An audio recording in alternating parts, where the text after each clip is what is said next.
everyone out there? I love it. And I just want to say thank you for being here. It is such an honor to be here with you today on behalf of the nearly 13 million working people in the AFL-CIO and on behalf of working Americans everywhere across this country. I cannot tell you how powerful it is to be part of this celebration. For someone who, to me, is an unsung hero in our national story, who has inspired millions of women, millions of workers, and is directly responsible for so many of the rights and benefits we have as working people today across this country. Now, I think about Frances Perkins a lot, a glass ceiling breaker, someone who has opened doors for people like me to have a seat at that leadership table. She gave this great speech at the American Association of University Women in 1939. She was 6 years into her role as the Secretary of Labor, first woman, of course, cabinet member, we know.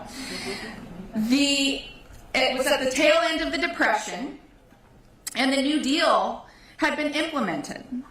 And as she went to the stage, she pulled out this little handwritten note that she had written actually 8 years earlier. And it had scribbled down on this little, you can imagine this piece of paper, a list of ideas that at the time she thought would be good for policymakers to consider. She thought the government should think about shorter working hours, right? Higher wages, help for the elderly and unemployed, abolishing child labor, measures for industrial safety, and the right to organize a union and bargain collectively.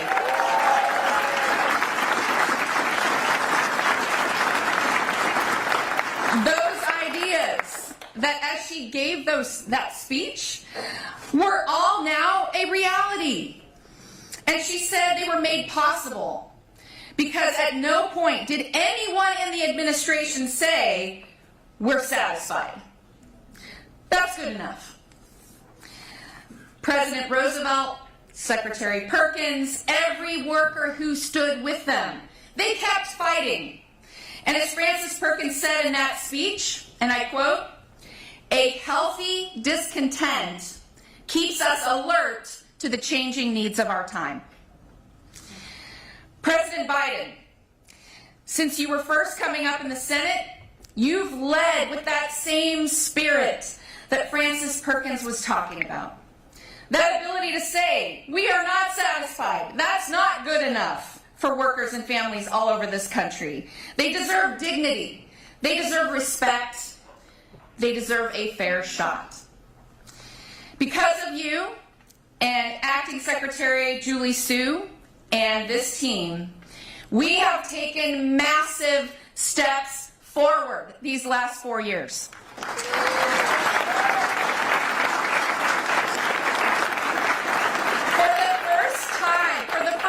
In history, a president of the United States stood with union members on a picket line. We have seen a Department of Labor that actually works for working people. We've seen overtime expand and non-competes banned and generational investments in this country that are creating millions of good union jobs. Nothing short of amazing. It's a historic record. And we're going to move forward with that same healthy discontent that Secretary Perkins spoke about. We're going to defend that record and fight to build on it every single day. And I am so honored now to introduce someone who has led the Department of Labor in a way that Secretary Perkins would be damn proud of. She has taken the fight to anyone who tries to exploit working people. She has stood with our unions. She has turned DOL into a true house of labor. Yeah.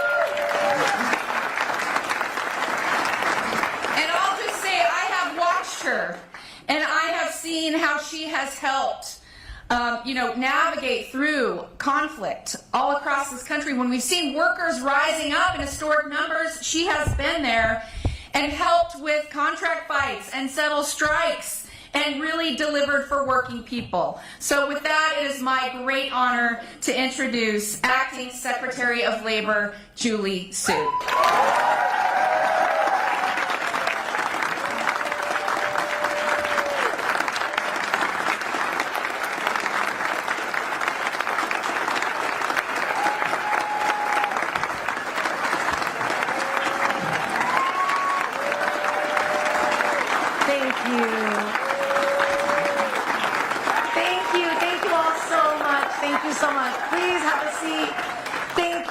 Thank you so much to President Schuller. On a day that we are talking about history-making women, it is phenomenal to have worked alongside you and to have had a front row seat to your history-making leadership. And I also want to thank my friend and colleague, Secretary Deb Haaland, for making the announcement about this monument here at the Frances Perkins Building today.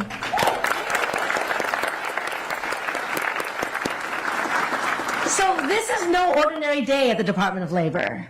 Not only because we honor Frances Perkins, by all accounts, the most consequential labor secretary our country has ever seen, but this day is really special because we are also doing something else. So today, we are at the Department of Labor. We are honoring a Secretary of Labor with all of you, dozens of labor leaders and labor organizers and our labor champions in Congress. And so it's really no surprise to anybody who knows President Biden that we are doing this here today all together. It's sort of like that commercial about Reese's peanut butter cups. President Biden and labor just go together.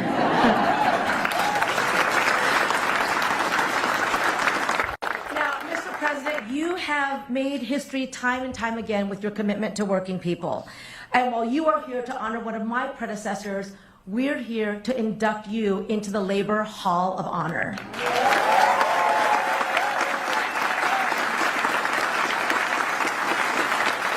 Now, acknowledge the labor heroes of America. And as we reflect on your legacy, Mr. President, the way that you always had workers' backs, the way that you put workers first, there is really no one like you. My fellow cabinet members know this, but in the Oval Office across from your desk, you hung a portrait of Franklin D. Roosevelt, of course, the president that named Frances Perkins labor secretary. And Frances Perkins was no bystander to history. She lived at its fiery edge. She witnessed the Triangle Shirtwaist Factory fire in 1911, a horror that took 146 garment workers' lives, mostly immigrant women and girls.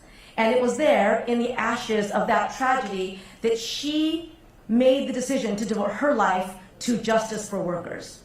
And it's a reminder that how we use our power matters.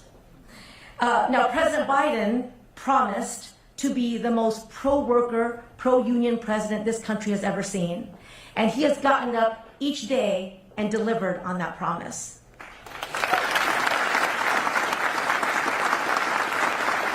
Never before has a president wielded the power of the office so unapologetically on behalf of the people who break their backs, building our bridges, teaching our children, picking our crops, nursing our sick, making the things we rely on, connecting our communities, and making our country function. And never before has a president so thoroughly dismantled the rusty machinery of trickle-down economics.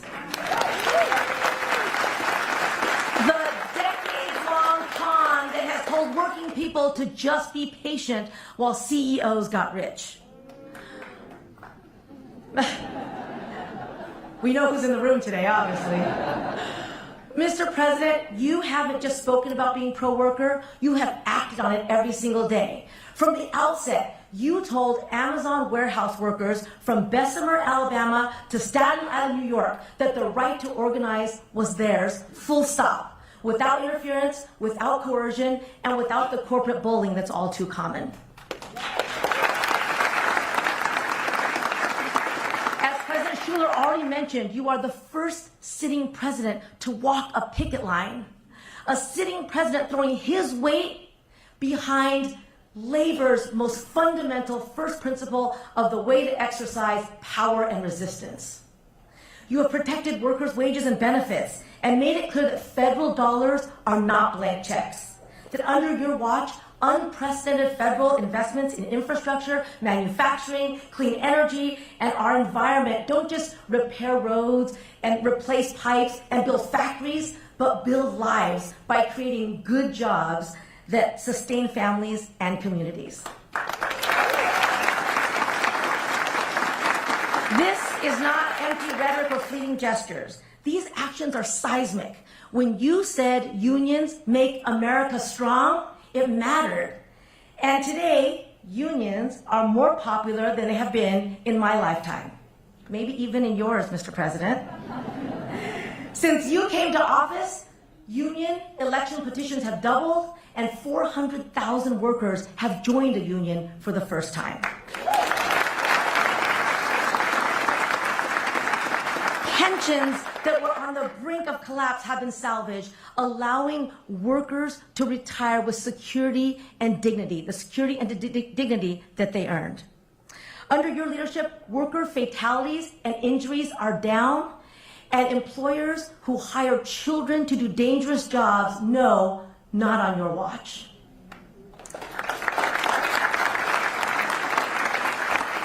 Under your leadership, the department and the National Labor Relations Board have roared back to life, enforcing laws with the ferocity that workers deserve. NLRB Chair Lauren McFerrin and General Counsel Jennifer Abruzzo, thank you for showing how that is done.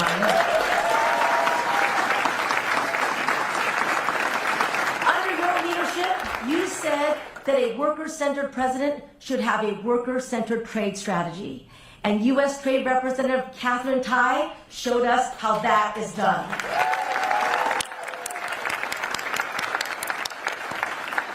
You've said again and again, collective bargaining works. And on your behalf, I have been at the bargaining table more times than several of my predecessors combined. We've set a new standard, not just for the number of collective bargaining agreements that we've helped achieve, but the nature of our engagement.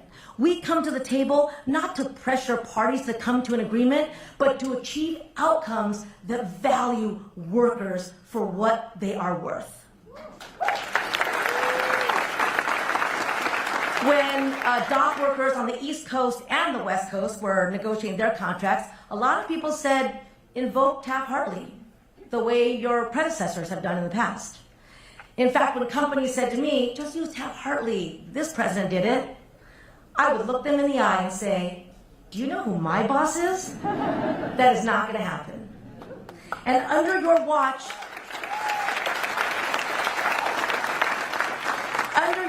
workers from auto workers to airline flight attendants, from hospitality to healthcare, from actors and writers to machinists to longshoremen have won record contracts. And those gains, most of them are locked in for the next 4 years or more.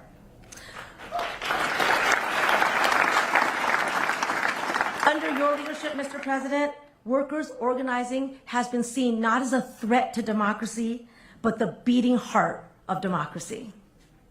So, thank you, Mr. President, for your courage, for your clarity, and your unwavering commitment to the simple but revolutionary idea that workers deserve their fair share.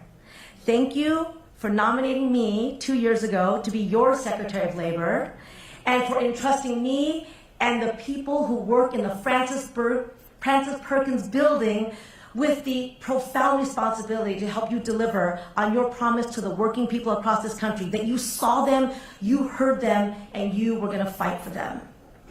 Only under your leadership would the things that we've accomplished even be possible or imaginable. And the story of that generational impact has still yet to be fully told.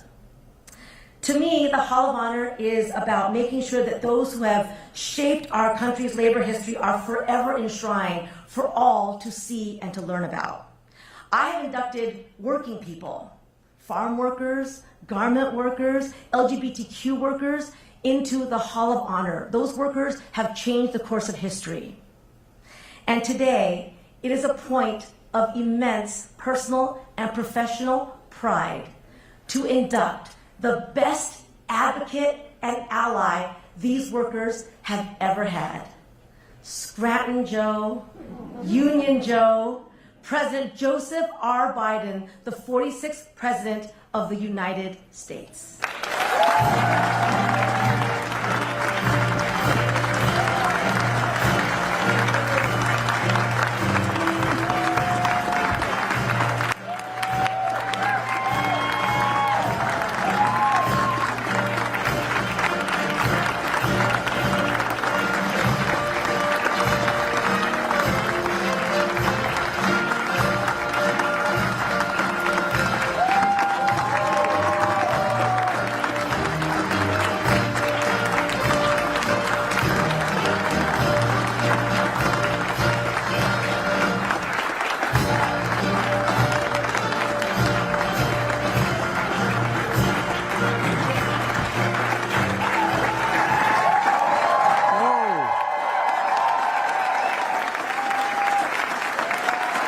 It's a good day.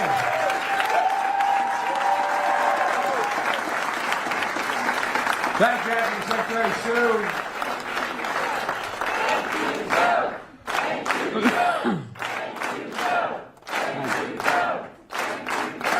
I had no choice. My grandfather came down from heaven if I didn't do this.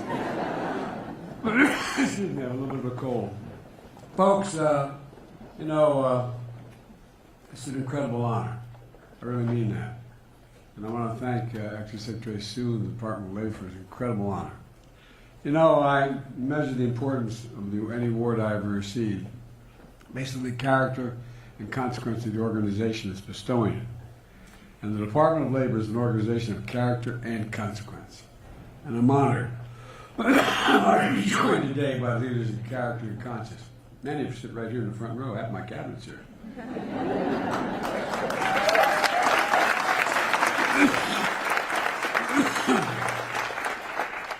I want to thank all the labor leaders here today, including Liz and the AFL-CIO, members of the cabinet, including Interior Secretary Deb Haaland. You know, you talked about that list that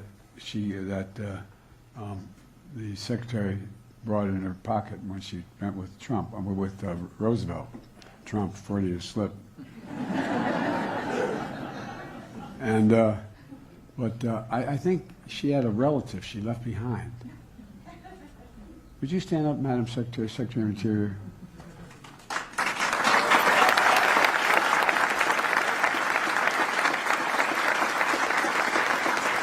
I've been around a long time. She's the only secretary I've ever worked with or had working for me.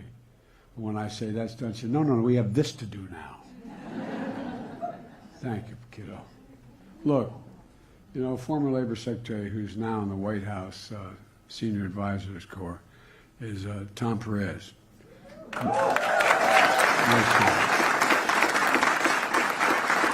Tom, thanks for sticking with me. And members of Congress, including Maine Senator Angus King and Shirley Pingree. Where are you guys? It's all over here. Okay, there you go. And by the way, last night we were doing a Christmas event at the house, and I get finished talking to a group of folks from labor, and my wife said, and by the way, his wife's a member of the labor union too. I'm Joe Biden's husband. She's not here today, but she's been a long-time union member of the National Education Association.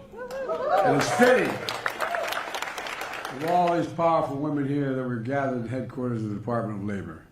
Named after one of America's greatest labor leaders. Now, that's not hyperbole. Frances Perkins. You know, we're honored to be joined by her grandson, Tomlin. Where are you, Tomlin? Thank you, Brad.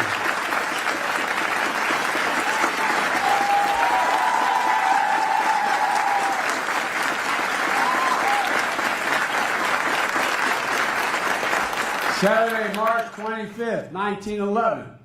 Frances sat down for afternoon tea at her home with a close friend from New York City. Suddenly, they hear the sound of the distant screams and sirens. The building was in flames. Her instinct was to run to the scene. As she approached the fire and smoke, she recognized the Triangle Shirt Factory, a company that employed hundreds of workers, mostly immigrants, and women who worked long hours, crammed into tight quarters, where managers locked them inside to make clothing. In an instant, those workers are trapped in a brutal blaze with no safe exit. Some workers forced to climb out the windows, holding on for dear life until their fingers gave out. Others just jumped, prayed and jumped. A total of 150 lives were lost that day. It was the deadliest industrial disaster in American history. Frances was devastated, but that fire ignited a passion in her. It strengthened her resolve to fight even harder for working Americans and working families. In her decades of service, she became a fierce defender of unions and workers' rights, an architect of the New Deal, the first woman cabinet secretary, I increased on that a little bit. Because I know what my family's like. All the really bright people in my family are women.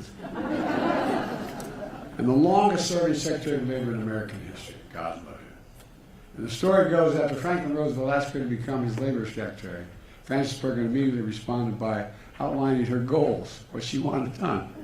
She said, I want unemployment relief, overtime pay, child labor laws, minimum wage, workers' compensation, national health insurance, and Social Security. Many of the benefits we take for granted as a consequence of Frances' dedication, insight, and courage. But that, can you imagine walking up to Roosevelt saying, here, I'll take the job, but here's the deal, man. Let's get this straight. Like I said, a little bit like when I asked Frances to do my job. Hard-fought battles with Teamsters and, a real testament to her skill as an advocate for public servants. An example that through the Fair Labor Standards Act, she cemented the idea that if you're working a full-time job, you shouldn't have to live in poverty. A simple proposition. If you work a little extra, you should have extra money for overtime. Not a crazy idea. Some even argue about it now. Frances understood it, and my dad taught me. And you've heard me say this 1,000 times, but he really would say this. He said, Joey, a job's about a lot more than a paycheck. It's about your dignity. It's about respect. It's about your place in the community. It's about being able to look your kid in the eye and say, honey, it's going to be okay, and mean it. That's my dad. In fact, during her 12 years in office, she accomplished everything on her list except expanded health care for health insurance. It took 65 years later at a guy named Barack Obama and I to get the Affordable Care Act.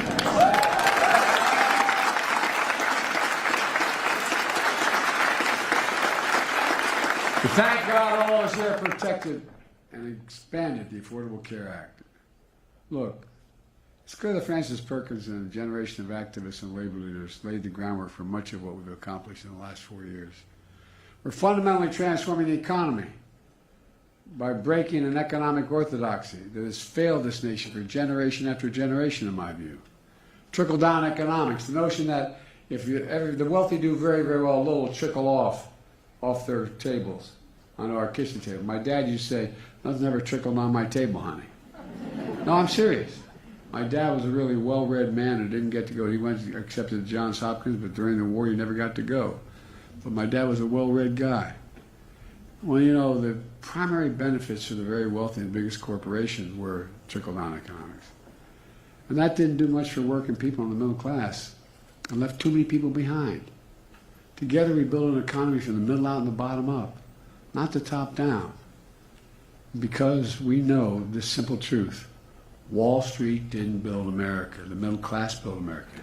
And unions built the middle class. That's a fact. In fact, when the Secretary of Treasury would tell you, I asked her to do a study because I was going to get hit because I knew they'd say, by having unions increase in their numbers and their wages go up, we were going to cost people things. Guess what? The study the Treasury did show that when unions do well, all workers do well, union and non-workers across the board. It matters, it works, it's fair. Kamala and I are so proud of the great job creation record of any, actually the greatest job creation of any single president in a single term. Over 6 million new jobs so far, including 1.5 million manufacturing and construction jobs. Good paying jobs you can raise a family on, don't have to require a 4-year degree. And get this, there are more women, especially mothers in the workforce, than ever before in American history.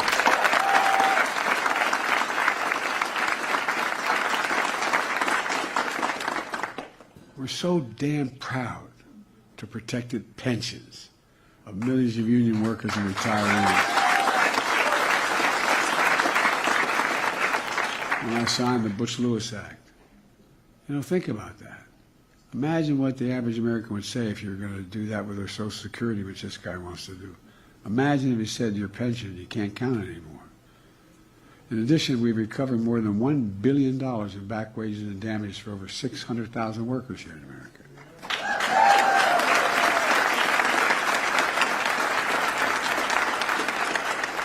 We push for a right to a living wage and your right to overtime pay.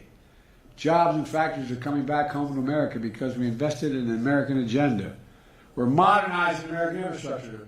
Last guy had the job, he had infrastructure week every week. Didn't build a damn thing. Well, guess what? We built a lot, and guess what's coming? Look, folks, one of the things that is frustrating, I knew this was going to happen because I've been around a long time. I talked over to the Secretary of Agriculture and other places. Guess what? All the things, we have $1.4 trillion in economic and infrastructure growth. That's thousands of good paying jobs. The CHIPS and Science Act, investing billions of dollars, building these fabs that are going to house hundreds of people working, thousands. They're going to be getting paid about an average $100,000, $2,000 a year and don't need a college degree. So much is going on. But it's going to take a little bit of time. But we got to make sure to protect the onslaught that's going to come, because it's hard to see right away. And by the way, I know I got criticized by putting as many of these programs in red states as blue states. Actually more. Well, guess what? The red state guy screwed it up. And we got to benefit. We represent all of America. Not just blue America, not just Democrats, but all of America. Look, as we do all this, we're buying America, using American workers, using American products. And we're standing up to America first, American steelworkers against China's unfair trade practices. We appointed a National Labor Relations Board that actually believes in unions, has pro-union members on the board.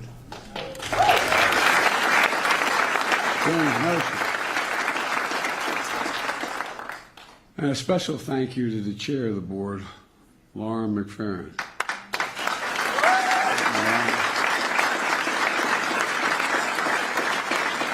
Seriously, where are you, Lauren? Thank you, Lauren. Don't be so shy. Raise your stand up. Let me see you.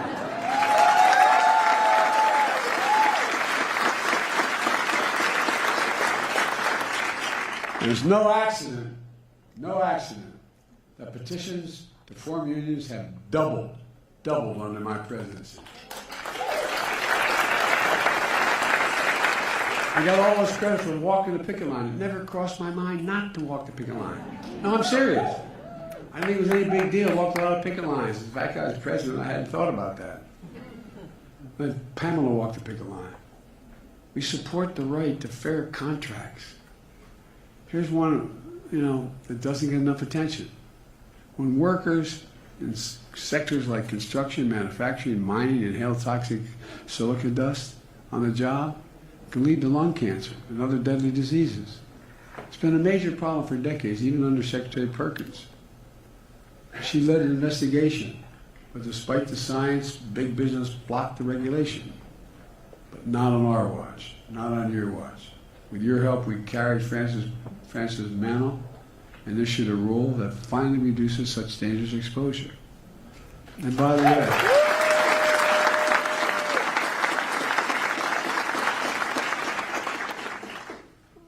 our Secretary of Veterans Affairs is sitting in front of me here, one of the really good guys. I really mean it. And, you know, what we not only did with the CHIPS and Science Act, and then we went and made sure we were going to take care of veterans. We said all those folks in my generation exposed to Agent Orange couldn't prove that their illness was a consequence of it. And all those like my son's generation that exposed to toxic burn pits in Iraq and other places, that it's assumed that my son came back, for example, with stage 4 glioblastoma, more brain injuries than anything else. And guess what? They're entitled to the benefits that they were going to get if they had not lost their lives. Their family.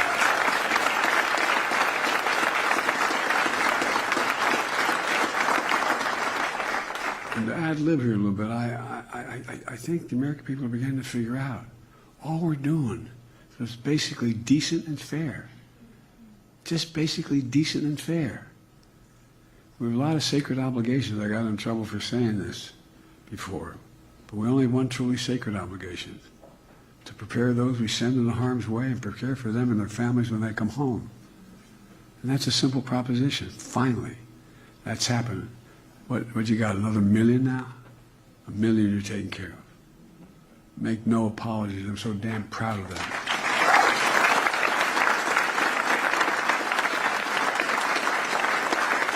Look, folks, in our 4 years together, we made historic investments that have changed the course of the nation's future and will have a lasting impact for decades to come.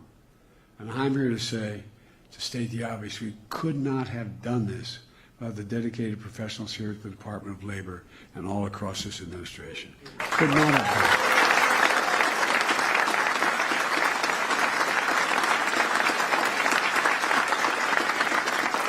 And I'm damn proud to be known as the most pro-labor administration in American history, because we are.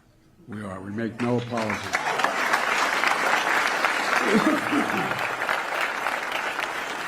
Look, let me close with this. Francis Perkins once said, "The people are what matter to government, and the government should aim to give people, all people, under its jurisdiction, the best possible life." The best possible life. For my dad, it was a simple proposition. Everybody deserves a shot. No guarantee, but a shot. Everybody deserves a shot. All of you have helped upheld that vision, putting people first, no matter who they are. Another important legacy of our administration, making sure we learn from history, lift up stories that often have gone untold. Earlier this year, during Women's History Month, I signed the first ever executive order on recognizing and honoring women's history to increase representation of women in historic sites all across America. Today, I'm proud to stand here in the Francis Perkins Building, headquarters of the Labor Department, to designate Francis Perkins Homestead in Newcastle, Maine, a national monument.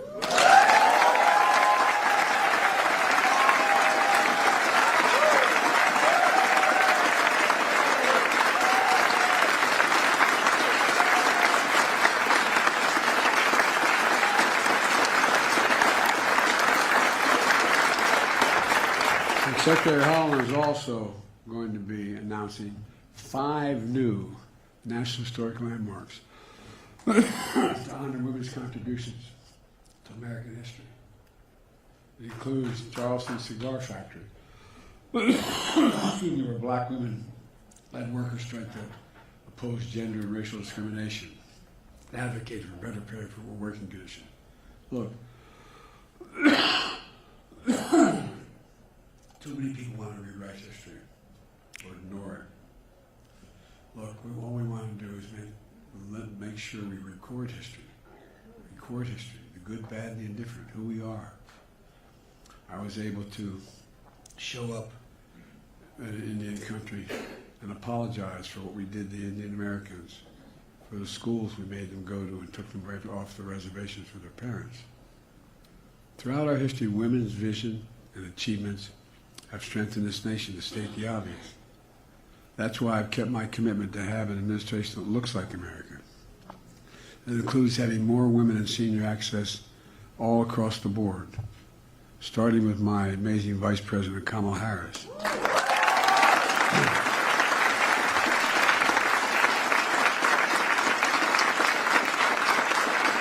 It's about time we honor them in building an American Women's Museum and History Museum on the Mall. And the Women's Suffrage National Monument on the National Mall. And by the way, it's time for Congress to move and authorize that legislation moving forward. They should do it now before this Congress ends.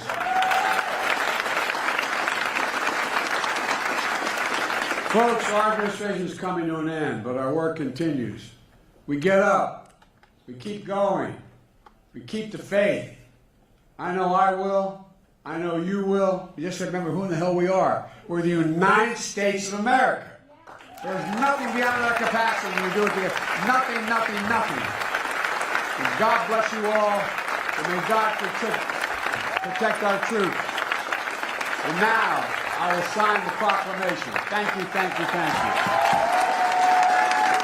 Here.